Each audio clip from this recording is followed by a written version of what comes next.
کشمیر میں نے ابھی کچھ مناظر دیکھے تھوڑی دیر پہلے، مجھے ویڈیوز بھیجی ہیں کچھ دوستوں نے، اور یہ جرنلسٹ ہیں، یہ بیچارے پاکستان میں یہ ویڈیوز لگا ہی نہیں سکتے، نہ یہ لگا سکتے ہیں، نہ اس کے اوپر خبر دے سکتے ہیں۔ تھوڑی دیر کے اندر سوشل میڈیا پہ آ جائیں گی یہ ویڈیوز بھی۔ تو وہاں پہ خواتین کے اوپر بھی پولیس نے تشدد شروع کر دیا۔ سیکورٹی فورسز جو ہے وہ آگے بڑھ رہی تھیں اور خواتین وہاں پہ احتجاج کر رہی تھیں، کیونکہ سیکورٹی فورسز ہتھیار لے کر آتی ہیں، پھر اس کے بعد نہتے لوگوں پہ گولی چل جاتی ہے، تو خواتین رستے میں احتجاج کر رہی تھیں، اور طالبات تھیں، خواتین تھیں، وہاں پہ اکٹھی تھیں، انہوں نے کشمیر کے جھنڈے اٹھائے ہوئے تھے، تو نہ صرف ان پہ تشدد کیا گیا، انہیں وہاں سے بھگایا گیا، آنسو گیس کی ان کے اوپر شیلنگ کی گئی، بلکہ ان سے جھنڈے بھی چھین لیے گئے آزاد کشمیر کے۔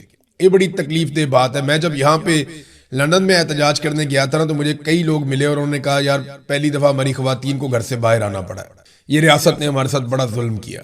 تو میں نے کہا جی وہ اپنے حق کے لیے احتجاج کے لیے، انہوں نے کہا نہیں ہماری خواتین، ہماری یہ روایات نہیں، ہماری خواتین باہر نہیں آتی تھی، لیکن انہوں نے ہمیں مجبور کیا، خواتین کو مجبور کیا کہ انہیں باہر آنا پڑا احتجاج کرنے کے لیے۔ اتنا زیادہ ظلم کیا جا رہا ہے۔ تو یہ مناظر میں نے خود دیکھے ابھی۔ اب مشال ملک صاحبہ کو لایا گیا، ان کو لا کے ایک پریس کانفرنس کروائی گئی، گو کہ وہ یہ بات کر رہی تھی کہ پرامن طریقے سے بیٹھ کر اس مسئلے کو حل کریں، جنگوں کے بعد بھی یہ مسئلے بیٹھ کر ہی حل ہوتے ہیں۔ وہ یہ بات ٹھیک کر رہی تھی، غلط نہیں کر رہی تھی۔ یہی بات میں پہلے دن سے کہہ رہا ہوں، جب خون نہیں بہا تھا میں تب بھی کہہ رہا تھا کہ بیٹھ جائے نا، بیٹھ کے بات کریں۔ کوئی یہ دشمن ملک تو نہیں ہے، پاکستان ہے، ہمارے اپنے لوگ ہیں، ہماری اپنی فورسز ہیں، کشمیری بھی ہمارے بھائی ہیں۔ تو یہ تو نہیں ہو سکتا کہ آپ ان کو گولی کی زبان میں بات کریں، ظلم اور جبر کا سہارا لیں۔ اب وہ کہتے ہیں 100 سے زائد لوگ ہمارے شہید ہو گئے، وہ یہ بھی کہتے ہیں ہماری لاشیں غائب کی جا رہی ہیں۔ تو مشال ملک صاحبہ آئی ہیں اور انہوں نے آ کر فوج کو کہا جی فوج کی تو کوئی ذمہ داری نہیں ہے اس سارے معاملے میں، یعنی انہوں نے ملٹری کو اس سارے معاملے میں بے گناہ قرار دے دیا اور سارا کا سارا ملبہ اٹھا کر انہوں نے سیاستدانوں پہ ڈال دیا۔ یہ نا پرانا طریقہ کار ہے۔ ملٹری اسٹیبلشمنٹ ہمیشہ جب گند مارتی ہے نا تو اس کے بعد اپنے بندے لانچ کرتی ہے جو آ کر یہ پروپیگنڈا کرتے ہیں کہ اس کے اندر ملٹری کا کچھ لینا دینا نہیں ہے۔ یہ تو سیاستدانوں کی غلطی ہے۔ آپ کو یاد ہے پاکستان ٹوٹنے پہ جنرل باجوہ کا سٹیٹمنٹ؟ جنرل باجوہ یہ کہتا تھا کہ وہ ایک سیاسی غلطی تھی اور وہ ایک سیاسی ناکامی تھی، فوج کا اس میں کوئی قصور نہیں تھا، حالانکہ 90,000 فوجی ہمارے ہتھیار پھینک کے وہاں پہ قیدی بن گئے تھے۔ دنیا کی تاریخ کا سب سے بڑے سرنڈرز میں سے وہ سرنڈر تھا جو پاکستانی فوج نے بھارتی فوج کے سامنے ہتھیار پھینکے اور 90,000 قیدی بن گئے، اور پھر ایک ظلم و ستم کی ایک داستان ہے جو وہاں پہ رقم ہوتی ہے۔ تھوڑی دیر پہلے خبریں آ رہی تھی کہ ہم فتح کر رہے ہیں، بہترین ہے، زبردست ہے، شاندار ہے، سب اکٹھے کھڑے ہیں، تھوڑی دیر کے بعد سرنڈر ہو گیا۔ تو ایک بہت بڑی شرمندگی پاکستان کے ساتھ چلتی ہے۔ بھارت کے تمام جو بڑے بڑے دفاتر ہیں ملٹری کے، وہاں پہ انہوں نے وہ تصاویر لگائی ہوئی ہیں پاکستان کی جانب سے سرنڈر کی، اور اس کو وہ ایک بہت بڑی وار ٹرافی کے طور پہ دیکھتے ہیں۔ انفارچونیٹ ہے لیکن ہے۔ تو بات چیت تو آپ کو کرنی پڑتی ہے، بیٹھنا پڑے گا، بات چیت کرنی پڑے گی۔ اس وقت بھی جو ہے نا وہ فوج یہ کہتی تھی ہمارا تو قصور نہیں تھا، پولیٹیکل لوگوں کا قصور ہے، آج بھی وہ یہی کہہ رہے ہیں۔ دیکھیں ان کی پالیسی غلط ہے، یہ ڈنڈے کے زور سے اقتدار پہ کنٹرول رکھنا چاہتے ہیں۔ دیکھیں ایک پالیسی ایک دفعہ کام کرے نا تو آپ کہتے ہیں ٹھیک ہے ہم دوسری دفعہ بھی اس کو اپلائی کرتے ہیں، دوسری دفعہ کام کرے تو آپ کہتے ہیں جی ہم ایک دفعہ اور اپلائی کرتے ہیں۔ لیکن ایک پالیسی آپ کی روزانہ ناکام ہو جائے تو پھر آپ دوسری دفعہ اسے کیسے استعمال کر سکتے ہیں؟ یہی پالیسی آپ کی بنگلہ دیش میں ناکام ہوئی۔ کیا وہاں پہ امن آ گیا؟ آپ نے ڈنڈا اور گولی چلائی؟ نہیں آیا۔ آپ نے بلوچستان میں ڈنڈا اور گولی چلائی، امن آ گیا؟ نہیں آیا۔ کراچی میں آج بھی قتل و غارت گری ہوتی ہے، آپ نے ڈنڈا اور گولی چلائی، امن نہیں آیا۔ قبائلی علاقوں میں آپ نے آپریشنز کیے، ڈنڈا اور گولی چلائی، سب کچھ کیا، کیا امن آیا؟ نہیں آیا۔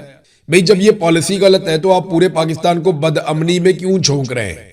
طریقہ کار تو یہ ہونا چاہیے کہ آپ پولیٹیکل لوگوں کو موقع دیں، پولیٹیکل انتظامیہ بات چیت کے ذریعے سے رستے نکالے، جہاں پہ طاقت کا استعمال کرنا ہے وہاں پہ قانونی طاقت کا استعمال کیا جائے، عدالتوں کو اس کے اندر شامل کیا جائے۔ یہ کیا بات ہوئی کہ آپ نے بندوق اٹھائی اور 50-40 بندے مار دیے، اور بندے مارنے کے بعد آپ سینے پہ ہاتھ مار کے کہتے ہیں جی فرق ہی کوئی نہیں پڑتا۔ وہ ابھی فیلڈ مارشل عاصم منیر صاحب کی ایک ویڈیو وائرل ہو رہی ہے جس میں وہ طلباء کے تھے بیچارے سوال ہی نہیں کر سکتے، انہیں سوال کرنے کی اجازت ہی نہیں ملتی۔ وہ ویڈیو وائرل ہو رہی ہے جس میں آرمی چیف فتنہ کچلنے کی قرآنی آیات کا حوالہ دے رہے ہیں کہ انہیں قتل کر دو، ان کے ہاتھ پاؤں مخالف سمت سے کاٹ دو، اور اگر یہ تائب ہو جائیں تو پھر ان کی معافی ہے۔ دیکھیں میں ایک چیز کہنا چاہتا ہوں، قرآن مجید کو نا اپنے مظالم کو جواز دینے کے لیے آپ قرآن مجید کی آیات کا سہارا نہ لیں، یہ زیادتی ہے، یہ غلط بات ہے۔ یہی آیات مجھے بھی سنائی گئی تھی جب تشدد کر رہے تھے ISI کے لوگ میرے اوپر، یہی آیات جب میں سن رہا تھا تب تشدد ہو رہا تھا اور یہ مقبول جان صاحب کے اوپر ان کو بھی سنائی جا رہی تھی کہ تمہارے ہاتھ مخالف سمت سے کاٹ دیے جائیں، پاؤں مخالف سمت سے کاٹ دیے جائیں، اور پھر تمہارا فتنہ ہے اس کو ہم کچل دیں گے. اس طرح ان کو بھی آیات سنائی جا رہی تھی. تو کیا قرآن پاک سارا کا سارا سیاسی مخالفین پہ نازل ہوا ہے؟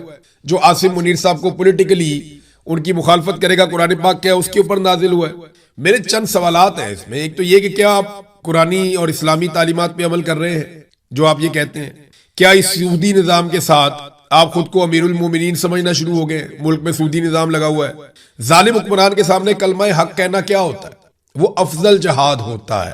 اور قرآن مجید کی روح سے الیکشن چوری کرنا، چادر اور چار دیواری کا تقدس پامال کرنا، انسانوں کو جبری طور پہ گمشدہ کرنا، چوروں ڈاکوؤں اور لٹیروں کا سہولت کار بننا، خواتین کی تذلیل کرنا، بچوں پر تشدد کرنا، اپنے حلف کی خلاف ورزی کرنا، غیر اسلامی عالمی طاقتوں کی خوشامد کرنا، نا انصافی کا بازار گرم کرنا، جعلی حکمران بنانا، سودی نظام چلانا، مسلمان بھائیوں پر گولیاں برسانا، انسانی حقوق کی دھجیاں اڑانا، خود سے استثناء لے لینا، کیا یہ ساری چیزیں قرآن مجید کی روح سے جائز ہے؟ یہ جو آپ نے کیا وہ سارا جائز ہے. پاکستانی صرف اپنے حقوق مانگ لیں تو وہ فتنہ ہو جاتے ہیں. آپ انہیں قتل کریں گے، انہیں ماریں گے، ان کے ہاتھ اور پاؤں مخالف سمت سے کاٹ دیں گے، اور بچوں کو بٹھا کے آپ یہ قرآنی آیات سنا رہے ہیں. بھی بچوں کو یہ بتانا ہے کہ بچوں جھوٹ نہیں بولتے، بچوں کرپشن نہیں کرتے، بچوں اپنی زندگی ایمانداری کے ساتھ گزارتے ہیں، بچوں غلط کو غلط کہنا سیکھو، بچوں صحیح کے ساتھ کھڑے ہونا سیکھو، شرک نہیں کرتے، اپنے رب کے احکامات پہ عمل کرتے ہیں. آپ نے اگر بچوں کو بتانا تو آپ یہ باتیں بتائیں کہ ظلم کا ساتھ نہیں دیتے، مظلوم کے ساتھ کھڑے ہوتے ہیں، لیکن وہ باتیں نہیں کریں گے. بچوں کو بتائیں گے جی ایک طرف سے ہاتھ کاٹ دیں گے، ایک طرف سے پاؤں کاٹ دیں گے. تو آپ قرآن مجید کو بھی استعمال کر رہے ہیں.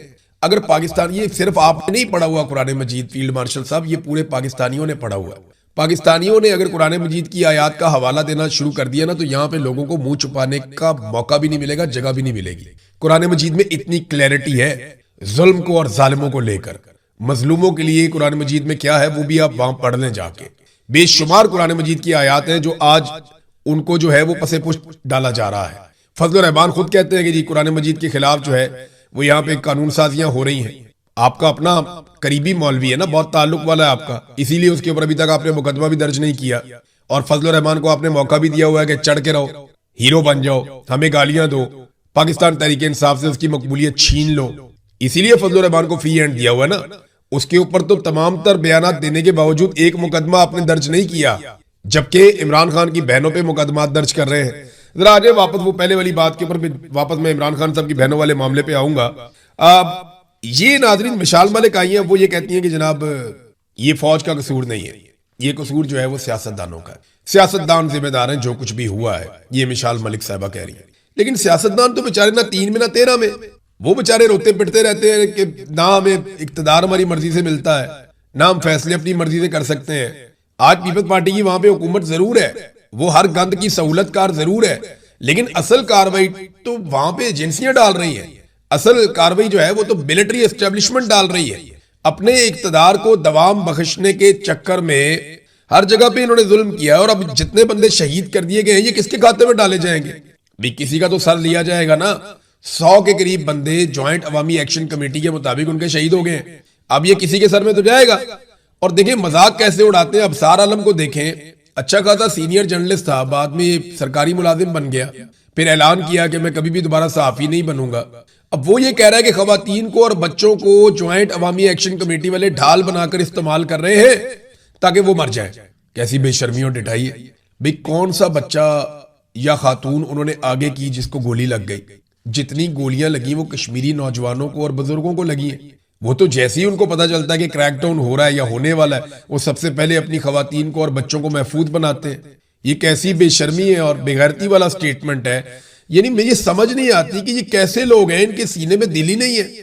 وہاں ڈی چوک میں لاشیں گر رہی تھی، لوگ مر رہے تھے، اور یہ ٹھٹے اڑا رہے تھے، مذاق اڑا رہے تھے، اور یہ ثابت کرنے پر تلے تھے نہیں جی نہیں کچھ نہیں ہوا. ان کے سینے میں دل ہی نہیں ہے، ان کو لگتا ہی نہیں ہے کہ کسی کا خون بہ گیا، کوئی فرق ہی نہیں پڑتا انہیں. ادھر کشمیری جانیں قربان کر رہے ہیں، 100 سے زیادہ لوگ ان کے بقول ان کے شہید ہو گئے ہیں. تقریباً 80 لوگوں کے نام تو موجود ہیں جو شہید ہو گئے. لاشیں غائب کی جا رہی ہیں سرکار کی جانب سے، اور یہ اس وقت ان کو تانے دے رہے ہیں کہ تم عورتوں اور بچوں کے پیچھے چھپے ہوئے. ایک عورت کو بھی اور ایک بچے کو بھی انہوں نے ایسے وہ گولیوں کے سامنے نہیں کیا. انہوں نے سارے مناظر سب کے سامنے ہیں, سب کچھ سب لوگ دیکھ رہے ہیں, اور ہر چیز کو وہاں پہ فلمایا جا رہا ہے. انٹرنیٹ کی بندش کی وجہ سے چیزیں سامنے نہیں آتی, لیکن چیزیں سامنے آئیں گی. اب عمران خان صاحب کی بہنوں علیمہ خانم اور عظمیٰ خانم کو اشتہاری قرار دے دیا گیا. وجہ یہ ہے کہ وہ جہاں جاتی ہیں لوگ بہت بڑی تعداد میں نکلتے ہیں. ابھی وہ باجوڑ میں گئی ہیں اور ایسا لگتا تھا جیسے باجوڑ کی تاریخ کا ایک تاریخی نوعیت کا ایک بہت بڑا استقبال ہوا ہے. اب یہ لوگ اگر اس طرح اکٹھے ہو رہے ہیں جیسے علیمہ خانم کر رہی ہیں, اب جہاں جہاں وہ جاتی ہیں بہت بڑے ہجوم نکلتے ہیں. اگر یہی لوگ اپنے اپنے ایم پی ایز اور ایم این ایز کے ساتھ چل پڑے اور ایک بڑے ہجوم کی شکل اختیار کریں تو 4-5 لاکھ لوگ اگر چل پڑے اسلام آباد کی طرف, یہ سوال ہی پیدا نہیں ہوتا کہ کبھی اپنے پیروں پہ حکومت کھڑی رہ پائے. دیکھیں یہ گولی کب چلاتے ہیں, یہ مارتے کب ہیں. جب یہ ہیلی کاپٹر پہ جا کے اوپر سے دیکھتے ہیں کہ نیچے 25,000 30,000 50,000 بندہ ہے تو یہ کہتے ہیں ٹھیک ہے ہم مینج کر لیں گے. لیکن جس دن انہوں نے ہیلی کاپٹر سے دیکھا کہ نیچے 2 لاکھ بندہ ہے یا 4 لاکھ بندہ ہے, اس دن ان کی ہوا نکل جائے گی, پھر یہ نہیں لڑ پائیں گے. یہ لاشیں گراتے ہیں صرف اس لیے کہ ان کو اس بات کا اندازہ ہے کہ لوگ منتشر ہو جائیں گے. آج کشمیر میں ان کے گلے میں پڑ گئی ہے, ان کو مصیبت اس بات کی ہے کہ کشمیری منتشر نہیں ہو رہے. جب وہ لاشیں گراتے ہیں وہ لاشیں اٹھا کے دفنا لیتے ہیں اور اس کے بعد دوبارہ سے اپنے احتجاج پہ آ جاتے ہیں. اب جو لوگ منتشر نہیں ہو رہے, واپس نہیں جا رہے, بھاگ نہیں رہے, چھپ نہیں رہے اور مرنے کے لیے تیار ہیں, تو پھر آپ کے پاس 2 ہی آپشن ہوتے ہیں, یا تو آپ ان کی بات مانیں یا پھر آپ ان کو مارتے چلے جائیں. تو ابھی تک تو انہوں نے جو آپشن لیا ہوا ہے وہ یہی ہے کہ یہ ان کو مارتے ہی چلے جا رہے ہیں, مارتے ہی چلے جا رہے ہیں. ناظرین, انصار عباسی نے بھی اعتراف کر لیا ہے بالآخر. انصار عباسی نے کہا کہ مینڈیٹ تو دونوں کا ہی جعلی ہے. فارم 47 کے اوپر پی ایم ایل این کو دیا گیا, بالکل ٹھیک بات ہے, لیکن جو مینڈیٹ ہے وہ پیپلز پارٹی کا بھی جعلی ہے. ان کا صدر بھی اسی مینڈیٹ کے ساتھ ہی بنا ہے. ساتھ ہی انہوں نے تحریک انصاف کے لوگوں کو گالم گلوچ والا کہتے ہوئے کہا کہ جناب وہ آر ٹی ایس والا الیکشن تھا 2018 کا. اپنے آپ کو یہ تحقیقاتی صحافی کہتے ہیں, ذرا تھوڑی تحقیقات کریں اور ہمیں بتائیں کہ آر ٹی ایس بیٹھنے سے پہلے کس جماعت کی سیٹیں زیادہ تھی اور آر ٹی ایس بیٹھنے کے بعد کس جماعت کی سیٹیں بڑھ گئی تھی. صرف یہ پتا کر لیں. دیکھیں نا, آر ٹی ایس اگر عمران خان کے فائدے کے لیے بٹھایا تھا تو عمران خان کی سیٹیں بڑھ جانی چاہیے. یہ بات میں آپ کو کتنے سالوں سے کہہ رہا ہوں, جب سے الیکشن ہوا میں تب سے کہہ رہا ہوں کہ یہ سسٹم نہیں چلنا. سوال ہی پیدا نہیں ہوتا کہ یہ اسٹیبلشمنٹ مل کے اس ملک کو یا اس نظام کو چلا پائے. ان سے چلنا ہی نہیں ہے, یہ الٹے لمک جائیں, کچھ بھی کر لیں, ان سے نہیں چلے گا. آج محسن نقوی نے اعتراف جرم کر لیا. اس نے کہا جی 10 سال بھی یہ نظام کام نہیں کر سکتا جب تک کہ سارے لوگ مل کر نہیں بیٹھیں گے. اور کئی مرتبہ میں نے آپ کو کہا کہ سارے چور ڈاکو اکٹھے بھی ہو جائیں نا اور پاکستان کی فوج کو صرف اس کے حلف کے اوپر روک دیں کہ آپ بیرکوں میں واپس جائیں اور اپنے حلف کی پاسداری کریں, ملک کو ہم سنبھال لیں گے تو ملک بچ جائے گا. آج یہی بات عاصم منیر کا نمائندہ بھی کر رہا ہے. آگے نا اسی بات پہ آگے چلیں. ایک اور انہوں نے جو اس میں سٹیٹمنٹ دیا, انہوں نے کہا جی فیلڈ مارشل 10 بار کہہ چکے ہیں کہ جمہوریت ڈی ریل نہیں ہوگی, 5 سال پورے کرے گی حکومت. جمہوریت تو ڈی ریل ہو گئی جس دن آپ نے پاکستان میں الیکشن چوری کر لیا عاصم منیر صاحب. جمہوریت تو اس دن ڈی ریل ہو گئی جب آپ نے سارے کے سارے قوانین ہی تبدیل کر دیا, آئین کا حلیہ بگاڑ دیا. جمہوریت تو اس دن ڈی ریل ہوگی جب آپ نے ایک پولیٹیکل پارٹی کا انتخابی نشان چھین لیا, اس کا جھنڈا اٹھانے پر پابندی لگا دی. جمہوریت تو اس دن ڈی ریل ہوگی جب آپ نے ایک پولیٹیکل لیڈر کی آواز سنوانے پر, اس کی شکل دکھانے پر آپ نے پابندی لگا دی. جمہوریت تو اس دن ڈی ریل ہوگی جب آپ نے زبردستی انسانوں کو جبری طور پہ لاپتہ کیا اور جب وہ واپس آئے تو وہ اپنی پولیٹیکل پارٹی کو جس کے ساتھ جمہوری وابستگی تھی وہ اس کو چھوڑ چکے تھے. تو جمہوریت کو ڈی ریل کرنے کی ہر کوشش کرنے کے بعد عاصم منیر کا نمائندہ کہتا ہے کہ جمہوریت کو ڈی ریل نہیں ہونے دیں گے, حکومت 5 سال پورے کرے گی. وہ کیسے کرے گی وہ بھی دیکھتے ہیں. ایک اور بات انہوں نے عاصم منیر کا نام لیے بغیر کہی. انہوں نے کہا کہ جو بات کہی پہلے میں آپ کو ایگزیکٹلی ویسے ہی پڑھ کے سناتا ہوں. صرف نون لیگ اور پیپلز پارٹی نہیں, میری ذاتی رائے میں پی ٹی آئی کو بھی اس نظام کو بہتر بنانے میں اکٹھا ہونا چاہیے. عمران خان کا فیصلہ عدالتیں کریں گی, یہ حکومت اپنی مدت ہر ممکن پوری کرے گی. میں صدارتی نظام کی بات بھی نہیں کر رہا, یہ محسن نقوی نے صحافیوں سے بات چیت میں کہا. تو دیکھیں حکومت اپنی مدت پوری بھی کرے گی اور یہ نظام 10 سال تک ڈیلیور بھی نہیں کر پائے گا اور نظام کولیپس بھی ہو گیا ہے. سارے اکٹھے ہو کر بیٹھو اور پی ٹی آئی کو بھی اکٹھا کرو اور عمران خان کا فیصلہ عدالتیں کریں گی. سمجھ آ رہی ہے آپ کو؟ ایک اور سٹیٹمنٹ دیکھیں. عاصم منیر کا نام لیے بغیر محسن نقوی نے کہا کہ ایک بندہ سب کچھ لا کر پلیٹ میں رکھ رہا ہے, کوئی ریڈ لائن ہے جو وہ شخص کراس نہیں کرنا چاہتا. وہ کہتا ہے کہ اسی سسٹم میں ہو اور ٹھیک ہو, اب سب کا فرض ہے کہ مل کر ری سیٹ کریں. یعنی سادی سادی بات ہے, یہ مارشل لاء کی دھمکی ہے. محسن نقوی نے کہا کہ Asim Munir red line cross کر کے مارشل لاء نہیں لگانا چاہتا. وہ نہیں چاہتا کہ پاکستان میں سسٹم ڈی ریل ہو, لہذا یہی سسٹم کام کرے اور اسی کے اندر معاملہ ٹھیک ہو جائیں. یہ عاصم منیر کی خواہش ہے, یہ محسن نقوی نے کہا.